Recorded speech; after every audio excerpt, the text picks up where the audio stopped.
everybody, I'm Jammer here today with another Nintendo ARMS video. I know, again, like a 2 in a row in same day. Look at me go. Well, I wanted to talk about the test punch today because I didn't get a chance to stream it just because I'm trying to sort out the issues that have been happening lately when I'm trying to stream, blah, blah, blah. But I did get, of course, a chance to play it at least, not stream it anyways. And the new thing about this is that they changed a lot from the previous test punch, such as Twintelle is now a playable character. They also added some new modes, such as they pulled out of V-Ball and then instead added hoops, as well as Skillshot. And we knew those were coming at least. But then there was a huge, like, surprise of Hedloks. This basically, like, mechanical thing that attaches to one of the fighter's heads, and it has 2 arms on itself, and then the fighter has another 2 arms. So you're fighting a 6-arm beast, and it's a 3-on-1 fight where that thing has a massive amount of health. It was insane. I did not expect it. All of a sudden, you just see his logo of his face on the screen. He gives up this, like, evil roar. I'm like, what is that? So, actually, I mean, we have seen him before in the ARMS Direct trailer at the end of the Direct. There was that little, like, kind of like, thanks for watching trailer, essentially. And it showed, basically what was the final challenge of the Grand Prix, which would be Hedloks. However, we saw 2 different versions. We saw, like, a metal-looking Springman, and then we, of course, saw this guy, which initially I thought he was, like, a Tiki-looking dude. But now we actually have seen Hedloks. I think I'll get into the modes, including Hedloks himself, a little bit later, but first, I want to talk about Twintelle. Now, I knew from the minute I saw her, like, even in the trailer, I knew, like, she's going to be a very freaking good fighter, because she has that slow down time ability, and just like I predicted, she's phenomenal. I went out of my way intentionally, because usually when I play the test punch, I just, like, jump back and forth between a ton of characters, and I'm going to keep doing that probably this coming weekend too. But for this session, I'm like, you know what, let's just play Twintelle the entire hour, so I can get a ton of impressions on her right away, you know, and then I can, you know, do this video and talk about her and see what I like, get my opinions on her. And honestly, after playing her, holy crap, she's really good. She is really freaking good. She has awesome mobility. She's feels a lot similar to, you know, Ribbon Girl, Min Min, and just like in speed anyways, and aerial mobility. Her special move is, like I mentioned, the slow down time thing. So basically, when you go to charge your fists, so if you hold dash, or while you're in the air, you hold dash there, or if you hold jump, these golden, like, rose petals, essentially, will go around Twintelle, and any fist that gets connected towards her will actually slow down and give you, like, ample time to perfectly dodge out of the way, which would technically, if playing as any other character, be like a last-second dodge, but because of Twintelle, you can get the timing absolutely perfect. Because of this, I found myself often in the matches just jumping constantly, so I'm in the air and in that slowdown mode as much as I possibly can, just kind of read my opponent and basically giving him little opportunities to actually attack. And another technique I found is, as they're, like, let's say they try to punish you as you land on the ground, instead of going immediately into a jump, just do a quick dash to the side and then you'll get a grab in. And you'll see maybe in some of these gameplay clips that I was totally taking advantage of that. I felt pretty bad towards the end. Quick disclaimer while we're actually mentioning the gameplay clips. The beginning few matches, yeah, I sucked. I was doing awful. But, I mean, what do you expect? I was just starting. I haven't played, you know, in a while. So, I was just getting back into ARMS, and it was, you know, I had to get back used to the controls again. But I got back up. I got through it again. Now, let's talk about her arm combination. So, she had the, first, let's talk about the one that's not very impressive, and that's the bird one. What's his name? Master Mummy has it as well. This one just has a different elemental type, being lightning, or electric, rather than fire. And I'm not really the biggest fan of it. I mean, the arc of it is pretty nice, I guess. But I don't know, I can never find hitting with that thing that consistent, so I don't really use it that often. What is nice about it, though, is it is hard to block. So if you do, like, are good and accurate at throwing it, it is really hard for your opponent to block against it. And speaking of blocks, the frickin' umbrella. That umbrella is fantastic. Imagine the Tiki shield, except it punches as fast as, like, a medium glove would go, which is phenomenal. Like, it can block most punches, if not all, like, not all of them, obviously. Like, I think heavy hitting ones, I don't know if it actually stops them or not. I mean, I have some gameplay of fighting on Master Money, and he was throwing his big tanker punches, you know. And I can't remember specifically if those would slow him down or stop them or anything.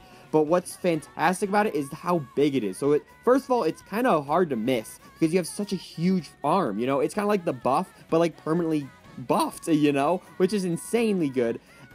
That's what I found useful so much with the umbrella, is for the fact that you can block so many hits using that while still trying to connect your punch through as well. So like, you'll see a lot, I would, they throw a grab at me, and I just throw my umbrella, and I wouldn't even have to aim. If one of the punches hit my umbrella, it would break that chain immediately, and I could counter with my other fist. The umbrella is a fantastic weapon, and it has the wind elemental, which is pretty good, because then once you do hit it, it like flies your opponent away. I think some elementals are better than that one probably, but it's still not bad. I'd love to see, what if there was like an electric one? That'd be freaking fantastic.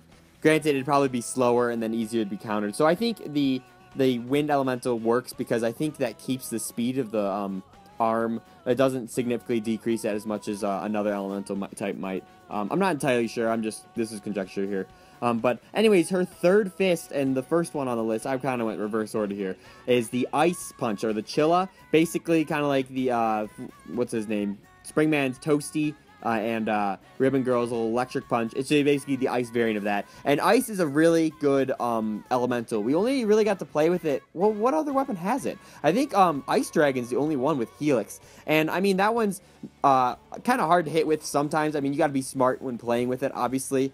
But just because how Helix plays, you can't really counter and use the, elemental to your advantage as much as you could with a faster character like Twintelle. Or is it Twintelle? No, it's Twintelle. Sorry about that. But what I found really awesome with the ice element is that it locks the opponent in place. However, the only thing that's different is their arms are still active. So if they throw punches out and then you hit them with an ice while they're still punching, those fists will still go through and they might hit you while your opponent's frozen there. But if you can execute the ice punch correctly, you can freeze your opponent in space and grab them so easily. I think personally, I like the electric elemental better because obviously, like, the arms drop too, and they get stunned in place. So then that opens them up for a grab totally. But I think this could be just me, but I think the Ice Chilla anyways punches out faster than the Thunder Punch. I could be incorrect there, of course. So that might be the advantage of the Chilla because it can come out a little bit faster, and you can still usually get the same effect that you're going for, which I would usually do is I jump up in the air, I do my slow down thing, I drop to the ground quick, throw out a Chilla, and then I throw out a grab instantly and just wreck house with it. And yeah, overall, Twintelle was fantastic. I think if I had to slot her in my little tier list I made, she's definitely probably top 3 easily. Like, maybe even like Ninjar than her potentially. I'm not entirely sure. Obviously, I played one session with her, and again, that even list is tentative. Like, a lot of the stuff in that video I talked about, I already take back and I want to rework anyways. Like, I think Master Mummy should be a little bit higher and whatnot, and even Helix for that matter. But yeah, I had a lot of fun with Twintelle.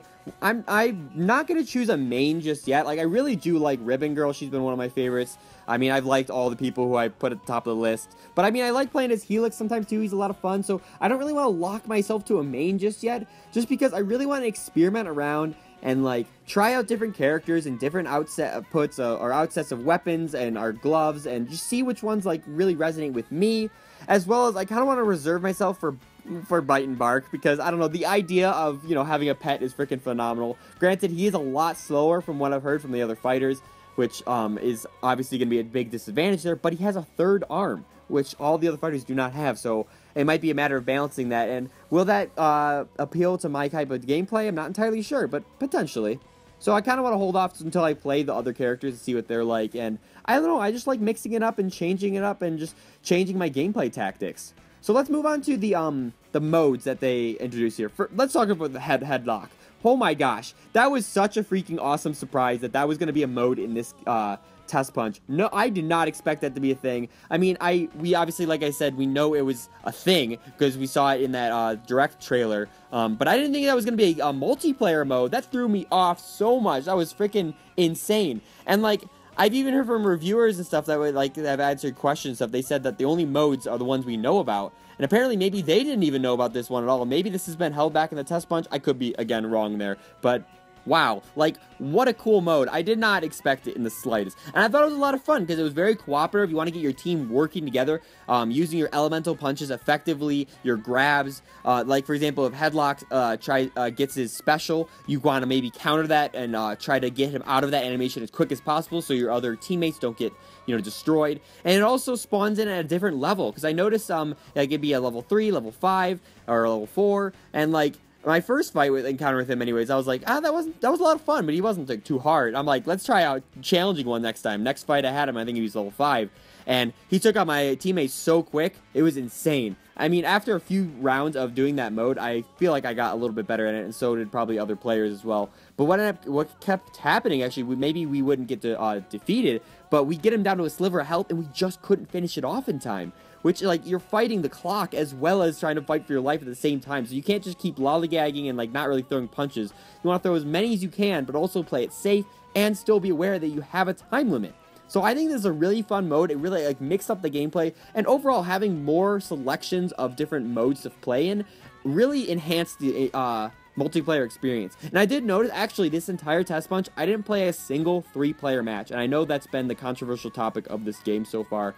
And I didn't play it a single time. And matter of fact, I didn't even lose connection a single time. I was in the same lobby the entire time I was playing the test punch. Granted, I mean, I wasn't streaming this time, and potentially that was the problems I was having the first time when our last test punch, or perhaps they're already improving on these servers and everything like that, and matchmaking for that matter, to make sure we have equal amount of players playing. Let's talk about the other modes. Skillshot.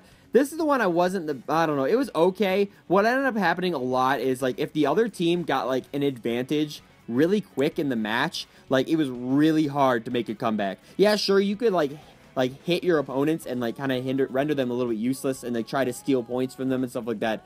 But I don't know, even with 2-on-2 for that mode, it was like, again, felt like it was, you were fighting, the clock was too short, and if the opponents got too far ahead, it was like, how the heck am I gonna be able to catch up, But I mean, it was a shorter mode anyway, so I wasn't too like sad about playing it. Like, it'd be one done and it's kind of over with.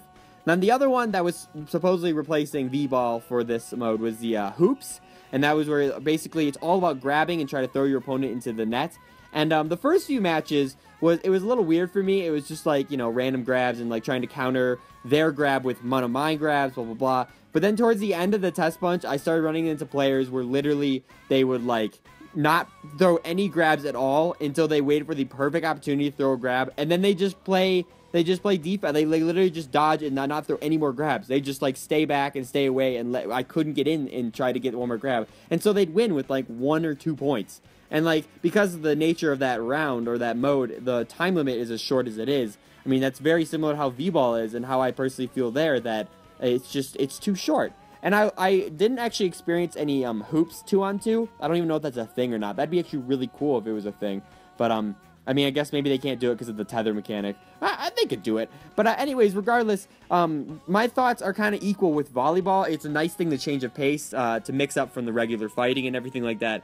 But I would love there a little bit more time, to be honest. I mean, I kind of like it for being as short as it is, because then it's like, you just get that mode out of the way, and then you're back into the main fighting mode. But also at the same time, like, when I'm in it, I'm like, I need more time. Like, this is, like, not fair. I can't get a freaking hit in, So I still think it's fun, and I do like it, and I want to play with it more. But of course, I mean, the main focus is the actual fighting, and I don't know, I like the change of pace, though, using that, playing that mode every once in a while. And overall, I do have to say, I thought I've got a really great balance in modes this time around. Like, often it would be like, what am I trying to say? Yeah, it was like 1-on-1s or 2-on-2s, very frequent. I love 2-on-2s, just want to say that right now. And so I got a lot of 2-on-2 matches, which I'm really happy with. And then, of course, got a mix of 1-on-1s as well, and then the other fun side modes. Actually, I just kind of realized the Hedlok mode is actually the 1-on-1-on-1 mode, or 3-player mode, because it's all 3 players and you're fighting the big mech monster. So could this mean they're actually dropping the 3-player modes entirely? Or maybe this is just like another type of mode 3 players can play? Because this is a way better 3-player mode. I had so much fun with that. And I didn't even realize for a second that those 3 human players, because you have that 4th computer player that you're trying to take down. But yeah, overall, I had a lot better experience with this test punch. I got into way more matches. I think I got upwards to 30 matches total, maybe even more. I got in early and I stayed late. It was it was pretty nice. I cheated the system there. But yeah, guys, let me know in the comments, what do you guys think about Twintelle? Do you think she is as amazing as that I'm saying? I really think she's a phenomenal character, like competitively and even just design-wise. I would actually, I don't know, I'm not the biggest fan of some of her alt costumes. I would have loved to see like a more like a red and black. Oh wait, she's normally red and black. Yeah, I don't know what I'm saying here. But yeah, definitely let me know in the comments what you guys think about the new modes, Hedlok, and the basketball one, all that fun stuff. Give this video a huge, awesome like, and if you haven't already, subscribe for tons on Nintendo ARMS, Nintendo Switch, and E3 2017 coverage. I just posted a video earlier today talking about Animal Crossing for Nintendo Switch, so if you haven't seen that, definitely go take a look. It was like 30 minutes long on accident. I actually recorded even longer, and I had to cut a little bit of it out, because I'm like, is someone really going to watch this whole thing? I mean, I could gush about Animal Crossing forever. Anyways, yeah, guys, thank you guys so much for watching, and I will catch you in the next one. See ya!